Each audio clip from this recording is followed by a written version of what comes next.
नमस्कार. लहान बाळाला वाढवणं, बापरे, हा किती सुंदर पण तितकाच कसोटी पाहणारा प्रवास असतो नाही का? आज आपण याच प्रवासातल्या एका अत्यंत महत्त्वाच्या टप्प्याचं विश्लेषण करणार आहोत. तो टप्पा म्हणजे बाळाला दात येण्याची प्रक्रिया, ज्याला आपण दंतोद्भव असंही म्हणतो. अगदी सोप्या आपल्या रोजच्या भाषेत हे समजून घेऊया. आता घरात छोटं बाळ असेल ना तर एक प्रश्न हमखास सर्वांना पडतो. बाळाचे दात नक्की कधी येणार? खरं सांगायचं तर हा नुसता प्रश्न नसून ती घरातल्या प्रत्येकाची एक मोठी चिंता असते. बाळाच्या हिरड्या वळवळू लागल्या की साहजिकच सगळ्यांचं लक्ष त्या चिमुकल्या तोंडाकडे जातं, बरोबर ना? तर सर्वांत आधी दंतोद्भव म्हणजे काय याची थोडक्यात ओळख करून घेऊया. आणि हो, या नैसर्गिक प्रक्रियेबद्दल आपल्या स्वतःच्या मातृभाषेतून माहिती मिळवणं हे कधीही जास्त सोयीचं आणि खात्रीचं वाटतं.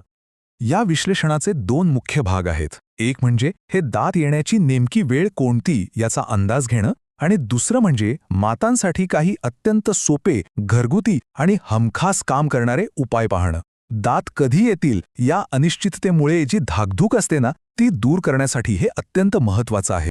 चला तर मग मुख्य प्रश्नाकडे वळूया. बाळाचे दात नक्की येतात तरी कधी? बाळाच्या त्या अचानक वाढलेल्या चिडचिडीचं मूळ कारण शोधायचं असेल तर या वेळेचा अचूक अंदाज असणं खूप गरजेचं असतं. बाळाचे दात कधी येतात या सर्वांना सतावणाऱ्या प्रश्नाचं उत्तर खरं तर बाळाच्या वयाच्या 6व्या महिन्यापासून सुरू होतं. होय, साधारण 6 ते 12 महिन्यांच्या काळात बाळाचा पहिला दात डोकवायला लागतो. अर्थात काहींच्या बाबतीत हे थोडं लवकर किंवा उशिराही होऊ शकतं. पण हाच तो काळ आहे जेव्हा हिरड्यांच्या सळसळीमुळे बाळ अचानक खूप अस्वस्थ होतं, सतत लाळ गाळतं आणि हाताला लागेल ती वस्तू थेट तोंडात घालण्याचा प्रयत्न करतं. हे वेळेचं गणित एकदा डोक्यात बसलं की पुढचा प्रवास एकदम सोपा होऊन जातो. आता वळूया आईंसाठी काही सोप्या उपायांकडे. या कठीण काळात काही साधे घरगुती उपाय बाळाला आणि अर्थातच आईला कसा मोठा दिलासा देऊ शकतात ते आता आपण पाहणार आहोत. बघा, एका बाजूला असते दात कधी येणार ही मोठी चिंता, आणि दुसऱ्या बाजूला असतात हे प्रभावी उपाय. जेव्हा या योग्य उपायांची जोड मिळते ना, तेव्हा चिंतेचं रूपांतर एका आश्वासक आणि समाधानकारक अनुभवात होतं. बाळाच्या अस्वस्थतेकडून त्याला मिळणाऱ्या शांततेकडे जाणारा हा प्रवास खरोखरच खूप महत्त्वाचा आहे. योग्य काळजी घेतली तर बाळाचा त्रास नक्कीच कमी होतो आणि घरात पुन्हा एकदा हसू उमलायला लागतं. मग हे सोपे उपाय आहेत तरी कोणते? तर सर्वात सोपा आणि गुणकारी उपाय म्हणजे आपल्या स्वच्छ बोटाने बाळाच्या हिरड्यांवर अगदी हलक्या हाताने मसाज करणं. याने ती हिरड्यांची सळसळ खूप कमी होते. दुसरं म्हणजे एखादं स्वच्छ आणि थोडं थंड सुती कापड चगळायला देणं किंवा थोडे थंड केलेले टीथिंग रिंग्स वापरणं. याने बाळाला जो आराम मिळतो ना, तो खरंच पाहण्यासारखा असतो. हे छोटे, सहज करता येण्यासारखे उपाय खऱ्या अर्थाने एखाद्या जादूसारखं काम करतात.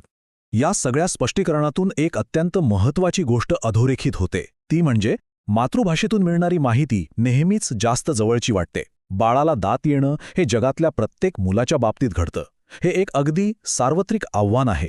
पण जेव्हा त्यावरचे उपाय आपल्या स्वतःच्या भाषेत, आपल्या संस्कृतीशी जोडलेल्या शब्दांत मिळतात, तेव्हा ते केवळ कोरडं ज्ञान राहत नाही, तर तो एक खूप मोठा भावनिक आधार बनतो.